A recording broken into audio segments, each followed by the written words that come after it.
Personal nga may bisita sa Police Brigadier General Christopher Abrahan o Regional Director sa Police Regional Office 10 sa mga police personnel sa 2nd PMFC nga naangol o padayon nga nagapaalim sa hospital human sa trahedya nga nahitabo dito sa Don Victoriano.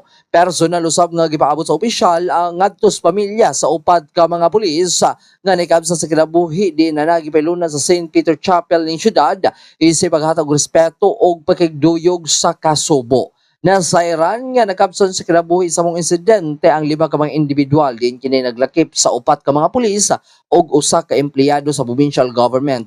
Human nga maaksidente ang ilang gisakyan nga PNP Mobile Patrol Vehicle sa barangay Napangan, Don Victoriano, Chongbian.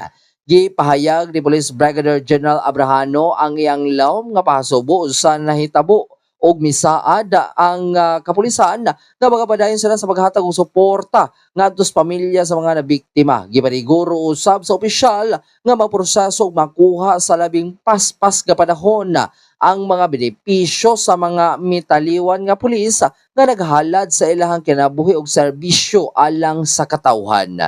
Nagpasalamat usab si Police Brigadier General Abrahano kang Governor Henry Asuminal tungod sa paspas nini nga pagresponde og tabang sa provincial government sa Misamis Occidental ngadto sa mga nabiktima sa insidente. Giila kini niya nga maayo nga koordinasyon ug suporta sa liderato sa probinsya nga nakatabang pag-ayo sa pag-atiman sa mga nasamdan ug sa mga pamilyang namatyan. Samtang magadapadayon ang pagpaalim sa mga naangol, muhimo sab og masusing nga investigasyon ang kapulisan aron nga matino ang tinuod nga hinungdan sa aksidente ug malikayana nga masubli pa ang susamang insidente sa umaabot.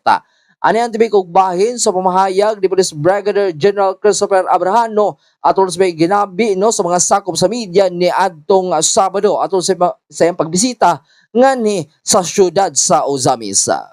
Mga kasama natin, una yung mga nadala sa ospital, ano? At nakausap ko yung mga magulang, tapos yung mga doktor, yung mga attending physician doon. And mabuti naman yung kalagayan nila.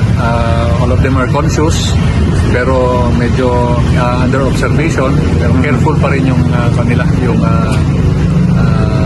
anong tawag dito, parang monitor pa rin yung kanilang kalagayan. But I assure the family that they are well taken care of by the PNP, at nagpapasalamat din tayo kay Governor Waminal dahil meron din siyang assistance at commitment doon sa mga pamilya rin ng mga pulis natin that he will be taking care of them, and for that we are grateful.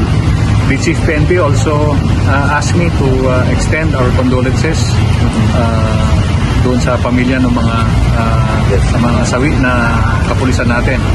I just visited some of them, and siyempre no amount of condolences could appease yung paghihinagpis ng mga magulang at saka pamilya, no? But ganyan talaga ganyan yung buhay ng pulis, and nakakalungkot, at may mga civilian pang na aksidente rin, at pinuntahan nga rin natin yung isa dito. Yung mga benefits nila, sir? Yeah, yun din ang isang natin, yun din ang isang rason natin kung bakit tayo pumunta rito. We gave specific instructions to the provincial director to take care of the benefits, yung mga requirements ng benefits ng both nung nasugatan at saka nung namatay, para matulungan natin sila para ma-release kagad yung mga benefits. The PNP also assures the family that all the benefits due them will be given them at the soonest possible time para magamit habang in these trying times. Aside from that, I have instructed the provincial director to conduct an investigation doon sa nangyari. Not so much about fault finding, but it's a fact finding investigation to ensure na makuha natin yung mga lessons learned, para hindi na maulit yung mga gantong incident. It's a very sad, very unfortunate event na nangyari to.